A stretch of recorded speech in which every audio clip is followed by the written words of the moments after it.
nasa banyo. I mean, Baguio. Baguio. Oo. Ikaw? Ay, sorry. Nasa trabaho ka ba? Naabala ba kita? Dapat nag-text muna ako eh. Hindi. Ayos lang. Chill lang. Ano ba? May tao ba dyan? Wes? Darcy, medyo kailangan ko lang bumalik ng trabaho. Strawberry bagyo.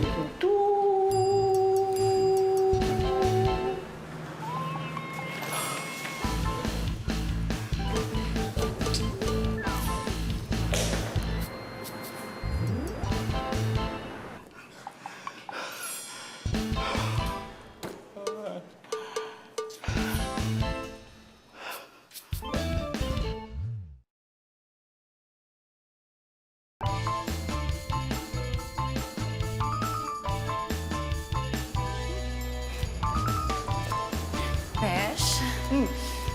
Nakausap ko na si Wes. Talaga? Ba? That's nice. That's wonderful. Oo nga, sumagot siya for the first time. And alam mo, weird ng feeling kasi hindi ako sanay sa boses niya, di ba? First time kong marinig. Nasa Baguio daw siya. Nice. Ba't di ka magpabili ng strawberries? O ng peanut brittle? Hindi ko alam. Whatever. Besh, hindi mo man lang ako tatanungin kung ano pong sinabi niya? Ha? Hindi ka man lang curious?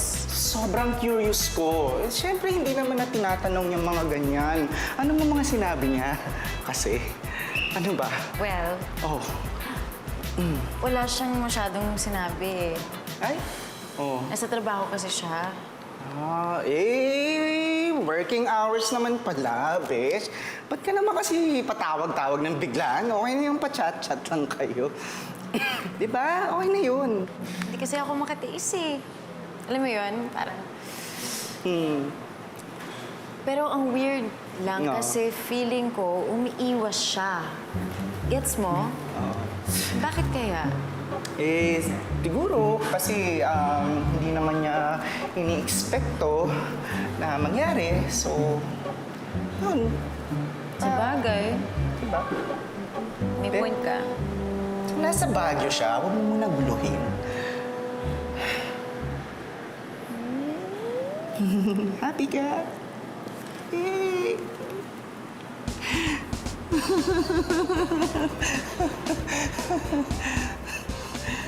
Init.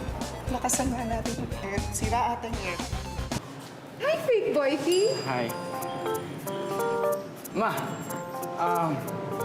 kamusta? Ano pong sabi ng doktor? Wala nagpa-ultrasound ako. Ang sabi, dyspepsia lang yata ito. ZOMG. Oh my gosh, Tita, your skin is so perfect. I can't believe I never noticed before. So, goals. Hindi naman masyado. No, really, you have like no pores. And here I am. I'm always at the derma. I just want to be like you. Really? Hoy! Hindi mo kailangan magpalakas kay Mama. Fake boyfriend mo lang naman ako eh. Ikaw Excuse you, fake boyfie. Hindi ako nagpapalakas. I really mean it. It's true. Look at her. Teka, wala naman si Yvette dito pero kanina ko pa napapansin ha. Ang tinginan ninyo parang sticky rice ha. Hindi naman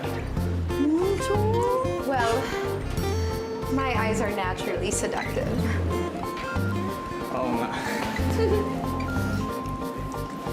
Pero ma, totoo nga sabi ni Zoe, ang kinis-kinis ng balat niyo. Right? Salamat. Diba? Forget what I said. You don't need juicing. Maganda rin ang balat mo, Iha. I love it. And maganda nga ang mata mo, anak. Tita! Pwede na ba, ma? Hoy, huwag naman ganon. Sige na, babay na. Sige ba? Ating ko Okay, I'll go with you na kami. Come on, Tita, come on! Girl time! Bye! Bye-bye!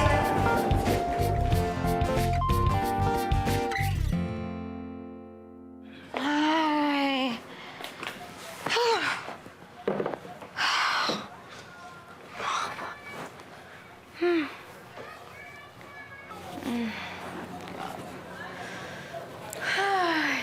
Alex. Hi! Hi! Uy, Ay! Gab, ano ginagawa mo dito? Ba't ikaw nag-aalaga kay Nemo? Nemo, pakitanaan kay Tinang. Okay.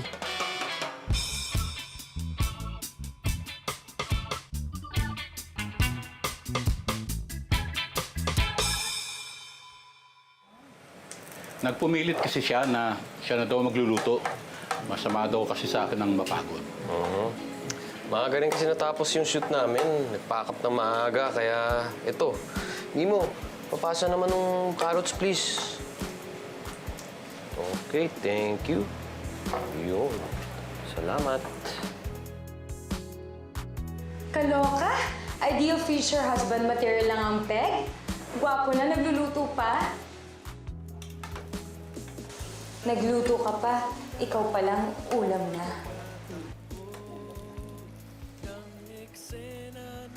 Ano ba, te? Umayos ka nga.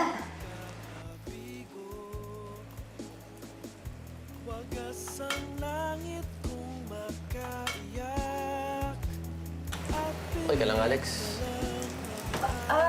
Kerry. Kerry yan. Ang bango niya na! Mukhang masarap, Paps! Ano ba niluluto niyo? Tita, good evening. Brother Gael, ito, chop suey. Ba, ayos sa mga legal methods ito, ha? Tol, pag naging kayo ni Alex, walang sulian, ha? Okay. Ako na, ikaw ba assistant ni Tito Gab? Papa. Aba, ang galing, ah. Galing ka na magluto, ha? Galing ng anak ko, ah.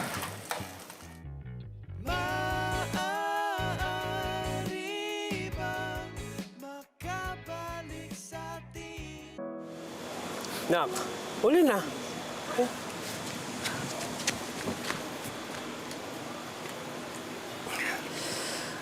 Sir, wala pa ba kayong balak magkaanak?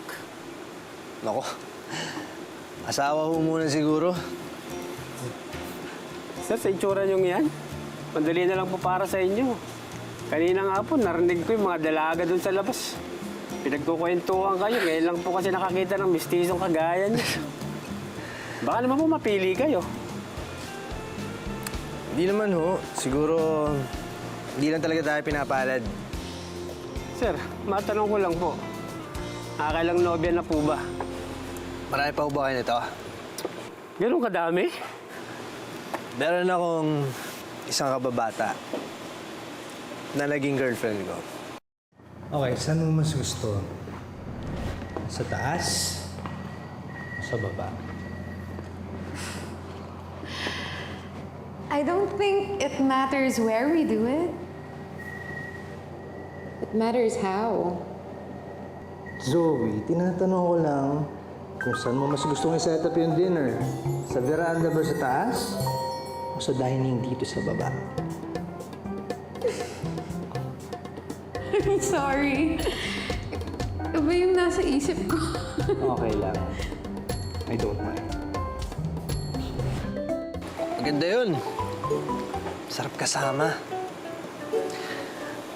Dami na naiingit sa akin nun nung naging kami. Marami kasi maliligaw yun. Okay. What's up? Inigo's not replying to me. It's like I don't exist. He's supposed to be my buffer, and he's buffering, as in loading, hindi gumagalaw. Kung magsalita ka, ate, sounds like you depend on him. Ew, of course not. It's just that I'm so ready to move on from Liam. But walang gumagalaw, parang nothing's happening. And it's confusing too, because I don't even understand how he can resist me. Pero, hindi rin kami nagtagal. Nagkaiba kasi kami ng ugali nun eh. Eh, yung iba, sir.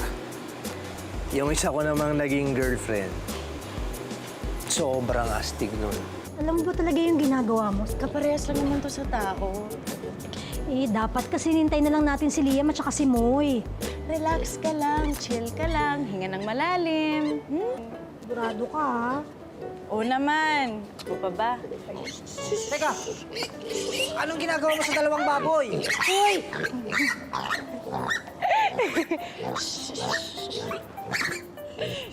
Malakas yung loob.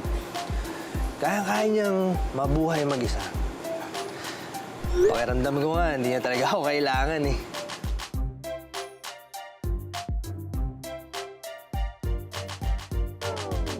Nako, sir. Sa panahon ngayon, mahirap po talaga makakahanap ng makakasundo. Ako nga po, may 40 anyos na nung makapag-asawa. Buti na lang po, nayabol pa si Kiko. Pero, maswerte pa rin ho kayo. Salamat po. Meron sana akong gustong pakasalan nun eh. Kaso lang, 2 beses niya ako hinindihan.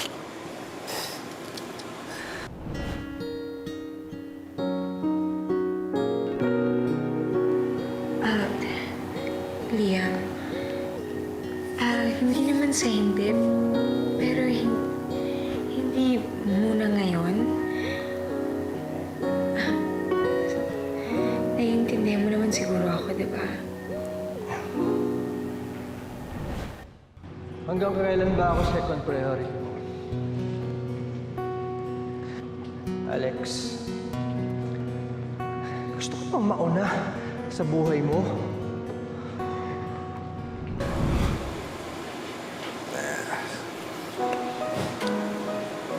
Tagay na lang yan, sir. Tagay na lang yan. Hindi siguro talaga kami para sa isa't isa. Matanong ko lang, sir. Para sa tono ng pananalita niyo, parang may pinanghihinayangan kayo. Baka naman may bala kayong balikan isa sa kanila.